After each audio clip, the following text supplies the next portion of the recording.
Olá! Hoje a gente vai mergulhar num material muito potente, uma parceria do Unicef com o Instituto Promundo.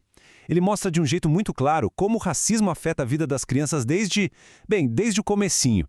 E mais importante, como a gente pode construir uma educação antirracista para virar esse jogo. Vamos lá? E já vamos direto ao ponto, a ideia central de tudo isso. O racismo não é só um problema social. Não. A ciência hoje o classifica como uma experiência adversa na infância. Isso quer dizer que ele está no mesmo patamar de outras formas de violência, sabe? Daquelas que deixam cicatrizes bem profundas e que duram para sempre. Essa definição nossa, ela é muito forte. Vamos parar para pensar no peso dessas palavras? Uma violência cruel. Não estamos falando de um desconforto, de um mal-entendido, estamos falando de algo que machuca, que deixa marcas e que pode definir o rumo do desenvolvimento de uma criança. Ok, mas como é que essa violência se manifesta na prática? É exatamente isso que a gente vai ver agora, olhando bem de perto para os anos que mais formam uma pessoa.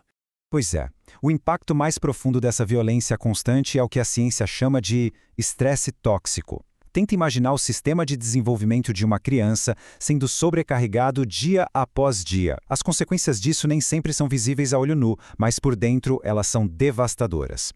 E onde é que a gente vê os efeitos desse estresse? Em tudo. Na dificuldade de construir uma autoestima forte, na maneira como a criança interage com as outras, em como ela se enxerga no mundo e, claro, na sua saúde, tanto física quanto mental. Cada um desses pilares que são fundamentais acaba sendo abalado. E o mais impressionante é que essa violência, na maioria das vezes, é silenciosa. Não é um grande evento, sabe? É uma coisa sutil que acontece todo dia, o que no fundo torna tudo ainda mais nocivo. Bom, mas essa violência silenciosa não brota do nada, né? Para a gente entender de onde ela vem, a gente precisa dar um passo para trás e olhar para o quadro geral, o sistema. Vamos passar por alguns conceitos que ajudam a entender a estrutura por trás dessas experiências do dia a dia.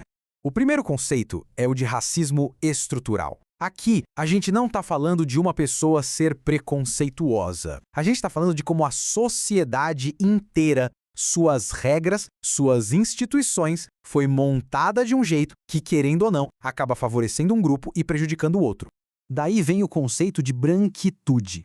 E isso não tem a ver só com a cor da pele, mas com a posição de padrão, sabe? Aquele normal a partir do qual todo o resto é comparado. É um privilégio tão presente do dia a dia que, muitas vezes, quem o tem nem percebe. E tudo isso nos leva aos vieses inconscientes. São aqueles atalhos que nossa mente cria, sabe? Estereótipos que todo mundo tem e que acabam influenciando nossas decisões sem que a gente nem se dê conta. Dentro de uma sala de aula, por exemplo, isso pode definir quem ganha mais atenção ou quem é visto como problemático. Agora, vamos trazer toda essa teoria para o mundo real das crianças. Como é que esses sistemas e vieses aparecem de forma concreta? Muitas vezes, no que elas veem ou no que elas não veem ao redor delas. Eu gosto muito dessa frase. Pensa numa sala de aula, numa brinquedoteca. O que está pendurado nas paredes, o que está nas estantes, os brinquedos que estão ali, tudo isso passa uma mensagem. Uma mensagem muito clara sobre quem pertence àquele espaço e quem é valorizado ali dentro. E aqui fica uma pergunta para a gente refletir um pouco. Na infância, quantas bonecas negras passaram pelas mãos de quem está nos ouvindo? Ou estavam disponíveis nos brinquedos da escola? A resposta, para muita gente, provavelmente vai ser poucas ou nenhuma. E isso não é só uma impressão, não. Os dados confirmam isso de um jeito que chega a ser chocante. Uma pesquisa mostrou que só 7% das bonecas vendidas pela internet no Brasil são negras. Apenas 7%. Então a questão é essa. Que mensagem a gente está passando com isso? Para uma criança negra, a falta de bonecas que se pareçam com ela diz que ela não é o padrão, que a sua aparência não é bonita o suficiente para virar brinquedo. E para uma criança branca, ensina a mesma lição, só que pelo lado contrário. A gente já entendeu o problema, de onde ele vem. Agora vamos para a parte mais importante. O que a gente pode fazer? A seguir, vamos ver algumas práticas bem concretas para um cuidado que seja de fato antirracista. A realidade nua e crua, como o estudo aponta, é que existe sim uma diferença de tratamento dentro da escola. E o primeiro passo para mudar isso é reconhecer que isso acontece, sem culpa, mas com responsabilidade. E aqui estão algumas ações diretas e muito poderosas. Acariciar os cabelos, um gesto que parece simples, mas que combate todo um estigma. Elogiar a beleza, os traços para construir autoestima. Se informar, aprender sobre os cuidados com o cabelo crespo, o que demonstra respeito. E, claro, trazer a cultura e a história negra para o centro das atividades. E todas essas atitudes partem de alguns princípios básicos. Primeiro, admitir que o racismo existe ali, naquele espaço. Depois, observar como ele funciona.